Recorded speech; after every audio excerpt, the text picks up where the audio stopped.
बिस्मिल्लाहिर्रहमानिर्रहीम। अस्सलाम वालेकुम। अच्छा, ऐसा है कि दो तीन बुनियादी बढ़िया अहम चीज़ें थी, इतला भी है, आगाही भी है, मुख्तलिफ चीज़ें। तो सबसे पहले तो ये है कि इमिग्रेंट्स के हवाले से सख्ती और शिद्दत बढ़ती जा रही है। मोहतात हो जाना है आपने। चोरियाँ बहुत ज़्यादा हो रही हैं, घर घर में चोरियाँ हो रही हैं, बहुत ज़्यादा मोहतात हो जाएं। अच्छा, पुलिस की चेकिंग मुख्तलिफ मराहिल। अब मैं चाहता हूँ कि दो नुक्ते हैं। एक नुक्ता ये है कि मैनिदी कैंप में हाशर लतीफ़ का जो ख़ुदकुशी का एक कोशिश थी, एक मामला था, उसके हवाले से आज हमने हॉस्पिटल में एक पैथोलॉगो से क्रिया मारिया दासियो जो जमाती तहरीकी फ़र्द होने की वजह से, और एक पेट्रो कोस्तादिनो और एक साथी और डॉक्टर्स जो है उनको भेजा उस हॉस्पिटल में। तो अब थोड़ी देर कबल, तकरीबन 15 मिनट कबल की इतलात के मुताबिक हाशर लतीफ़ मैनिदी कैंप में ख़ुदकुशी के हवाले से जो केस बना मामला है, हाशर अभी जिंदा है, ठीक है, सांसें चल रही हैं, लेकिन अपने होशो हवास में नहीं, यानी कि बात नहीं कर सकता, डिस्कस नहीं कर सकता मुख्तलिफ मामलात इस तरह के। डॉक्टर्स का कहना यह है कि दिमागी तौर पर एक केफालो जो है ना, उसके हवाले से बड़ा शदीद डैमेज है। अगर उसका दिमाग उस शदीद झटके से बाहर आ जाए तो जो ट्रीटमेंट किया जा रहा है, जो मामला किए जा रहे हैं, उसके तहत इम्कान, आश और उम्मीद मौजूद है कि वापस पलट आए नौजवान। 24-25 साल का नौजवान है, तो अगर उसका जो दिमागी वो डैमेज है वो किसी तरह से काम करना शुरू हो जाए, वापस पलट आए, तो डॉक्टर्स का कहना ये है, माहिरीन का, कि उस सूरत में फिर हाशर जो है बेहतर हो सकता है। और अगर वो अमल ना हो पाए तो फिर काफ़ी बोझ वाला मामला है, काफ़ी भारी मामला है। जो इस वक्त कैफियत जारी है वो ये है। अच्छा, इस के साथ साथ बताता चलो मेरे बच्चों, हकीकत ये है कि मामला तो बड़े सख्त होते हैं, बड़े तकलीफ दे होते हैं, और मेरे लिए अल्लाह का शुक्र है कि मैं मुलाजिम नहीं, तनहादार नहीं, पाबंद नहीं, किसी भी तरह से ना आपका मतलब है कुछ मैं लेता हूँ, ना किसी गवर्नमेंट से, ना किसी अदारे से। आपने खुदा से मेरा लेन देन है, फीस बिलिल्लाह रजा कराना। तो इस चीज़ की वो अहमियत को, एहसास को समझ जाया करे। करना ही करना है, मैंने करना ही करना है।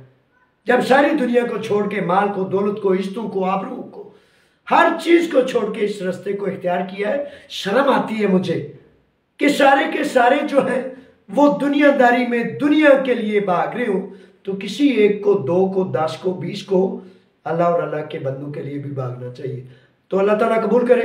दूसरा सिलसिला ये है कि जो पेपर्स में एक नस्ल परस्ताना तशद्दुद किया जा रहा है, मुतस्सबाना नस्ल परस्ताना, ये एक सियासी हिकमत अमली है कि मजदूर को दबा के रखो, कहीं सर ना उठा ले। इसी तरह कैंपों में जैसे फॉर एग्जांपल होता है ना, ये हिकमत अमलियाँ होती हैं कि फॉर एग्जांपल एक या दो बंदे ने शोर किया या मुतालबा किया कि भाई हाशर लतीफ़ या बेशुमार हादसात हुए, तो इनको क्यों जो है इस तरह किया गया है, फ़ौरन हमें बताएं, ये करें। तो वो पुलिस क्या करती है, पुलिस का एक तरीक़ाकार है। तो पुलिस का तरीक़ाकार ये है कि वो उन 8-10 को उठाती है, दूसरे कैंप में ले जाती है, वहाँ करे, तीसरे कैंप में ले जाती है, अलौदापौन में ले जाती है। मेरे बच्चों, आप ये बात कभी सोची है कभी आपने?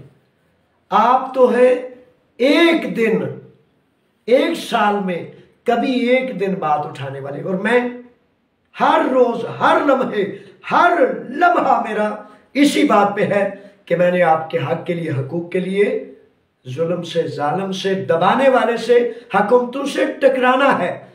तो कभी आपका दिल ख्याल ये नहीं आया कि यार हमें छोटे से एक मसले के लिए, एक नुक्ते के लिए उठा लिया जाता है, उठा के उधर फेंक दिया, उधर से उधर फेंक दिया, तो ये फर्द क्या कुछ फेस करता है?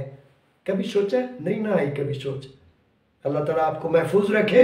इसीलिए रहबर होते हैं, इसीलिए अमीर होते हैं। इसीलिए मेरे दीन का हुक्म है कि 2 या 2 से जायद भी अगर कहीं सफर पे जाओ तो एक को अपना अमीर बनाओ, क्योंकि अमीर नहीं होगा तो आप छोटी छोटे शोले की तरह, आग की तरह वो जल के अपने आप को भी खाकस्तर करेंगे और करने का भी कुछ नहीं होगा, कुछ ना कर सकते हैं ना करेंगे, और बाकी बुज़दिली का शिकार हो जाएंगे कि देखो उसने आवाज उठाई थी तो उसको तो उठा के उधर ले गए। मेरे बच्चों सुना करें, बड़ी तवज्जो से सुना करें, तवज्जो से सुना करें। हिकमत अमली के बगैर, दानाई के बगैर आप चल नहीं सकते।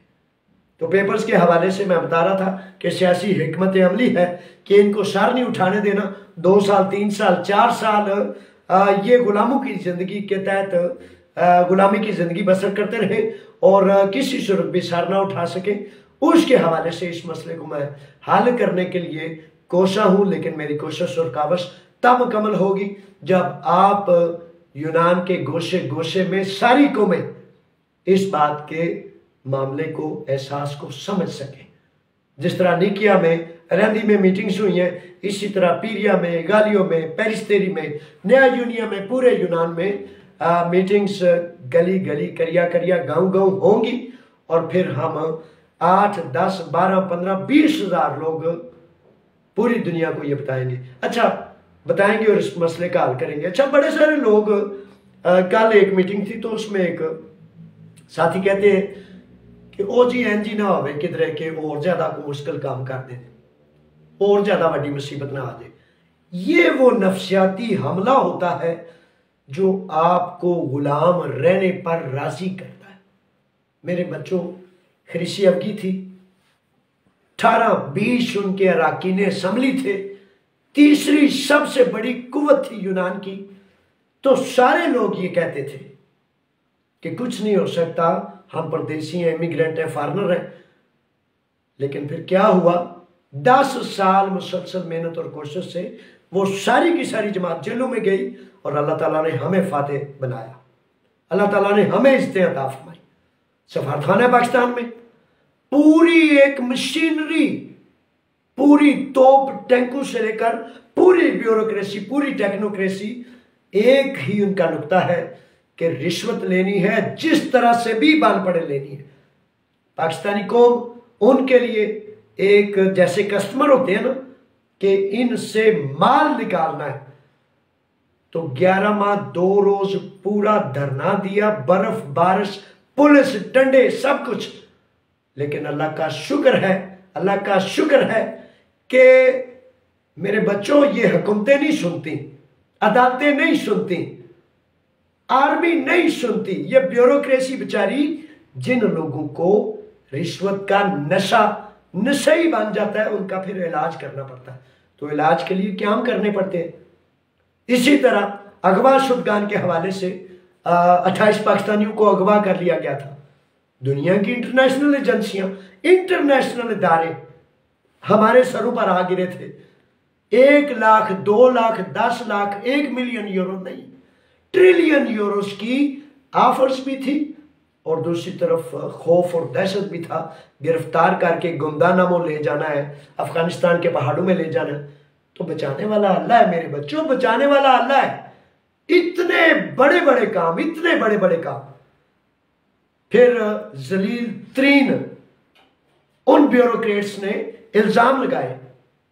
जब 28 पाकिस्तानियों का अगवा का मामला बना ना, तो इंटरनेशनल सतह पर पूरे यूरोप में 4 साल सबसे बड़ी ये खबर थी।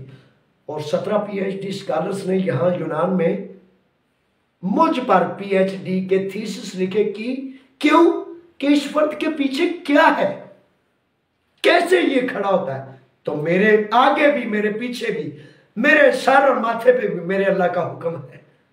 कौन सी ऐसी ताकत, इंसान नहीं बच सकता, इंसान नहीं खड़ा हो सकता। मैं तो एक लागर, नातवा, गरीब, आम फर्द हूं जिसके पास साइकिल भी नहीं। तो ताकत क्या होती है मेरे बच्चों, ताकत ईमान होता है, अपने अल्लाह पर तवक्कल होता है।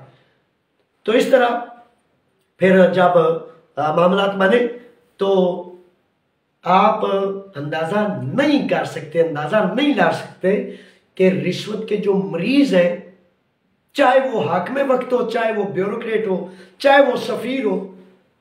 इल्जाम एक लगाया गया कि दहशतगर्दी के लिए फंड्स जो है वो जावेद असलम जो है वो मुहैया करता है। 2 साल मुसलसल अमेरिकन सफारत खाने से एजेंसियां सुबह दोपहर शाम के मामलात जो है वो मेरे ऊपर फोकस करके रखा। मेरे बच्चों, छाननियों से, बार बार कैमरों से, बार बार दुनिया की एजेंसियों ने फोकस किया, कैमरे लगाए, 24-24 घंटे देखा कि ये फर्द क्या है। मुझे इनसे क्या डर, अल्लाह के बंदों को इनसे क्या डर हो सकता है। मेरे बच्चों, जब कामल ईमान हो, तवक्कल अल्लाह पर रखो, तो फिर डर नहीं होता। तो फिर हुआ क्या? फिर हुआ क्या कि हम मौजूद हैं, खड़े हैं अल्लाह के तवक्कल पर। इल्जाम लगाने वाले वो जिनको आप अपना ब्यूरोक्रेट, अपना हुक्मरान समझते हैं, वो आपको बेचने के लिए बेताब होते हैं और मुख्तलिफ इल्जामात और जलालतें और कमीनगियां करते रहते हैं। तो अगर आप एक मोहल्ले के छोटे से सिपाही से डर जाए, एक कैंप के सिपाही से डर जाए कि उठाएगा, उठा के उधर ले जाएगा। मुझे भी इन चीजों में, जेलों में जाना पड़ा, हर रोज डंडे खाने पड़े, हर रोज मुझे भी पुलिस स्टेशन में 11 माह में हर रोज हमें पुलिस स्टेशन में ले जाते थे। लेकिन हिकमत अमली से गनीमत जाने कि आपके पास अल्लाह का एक ऐसा बंदा मौजूद है जो अल्लाह की रजा के लिए काम करता है। तो पेपर्स के हवाले से मीटिंग्स को करना है, जगह जगह करना है, ताकि कामयाबी से, कामरानी से इस मसले को हल कर सकते हैं। हम करेंगे, इतने इतने बड़े मसाइल हल हुए हैं, ये भी हल हो जाएगा इंशाल्लाह। अच्छा, इफ्तार का जो बड़ा इज्जत और शर्फ का मामला है, उसमें सारे तबका हाय जिंदगी, सबसे पहले उलमा इकराम, उसके बाद खिलाड़ी, पहलवानों से लेकर प्लेयर्स तक, प्लेयर से लेकर क्रिकेट, हॉकी, जितने भी हमारे प्लेयर्स हैं या जिस शुबा है जिंदगी से, और सबसे कीमती, सबसे अहम मजदूर, सख्त मेहनत मशक्कत करने वाला, आप सबको खुसूसी दावत है कि 29 रमजान मुबारक को आपने थीवोन 245 पे आना है, क्योंकि आप मेज़बान भी हैं, मेहमान भी हैं। खातरें भी ढेर सारी आपके लिए इकट्ठी करके रखी हुई हैं, लेकिन आपने फ़ख्र से मेज़बान बन के आना है। अच्छा, जो फंड्स हैं, अल्लाह का शुक्र है आलमी सतह पर, वैसे तो वो बंदा अपनी नाक से आगे देखता ही नहीं ना, अपनी मस्जिद, अपना ये, अपने महल्ला, अपना ये, तो इस तरह के मामलात होते हैं। और आलमी सतह पर वो क्या खूबसूरत बात है कि कलमे का मतलब अगर किसी ने समझ लिया तो पूरी दुनिया के मसाइल को हल करना उसने अपनी जिम्मेदारी बना लिया। वुसअत इतनी है। तो वुसअत कल्ब के लिए कहता हूं कि इस वक्त बहुत बड़ा मसला है फ़लस्तीन का। इसराइली दहशत गर्द, वो बदमाश, वो जलील हमारे फ़लस्तीनियों पर जुल्म तशद्दुद डालें, लेकिन उन फ़लस्तीनियों को देखें कि कैसे शेर बबर, कैसी माएँ, कैसी बेटियां, कैसे वो बुजुर्ग कि जो उस जुल्म और जबर, उस बेशर्मी, उस दहशत गर्दी के सामने शीशा फलाई दीवार बने हुए। एक तरफ ट्रंप जलील, उनको कहता है कि इलाका छोड़ दो, दूसरी तरफ इसराइल। तो ये सारे के सारे मिलके उनको उनके इरादे में पस्त नहीं कर पा रहे।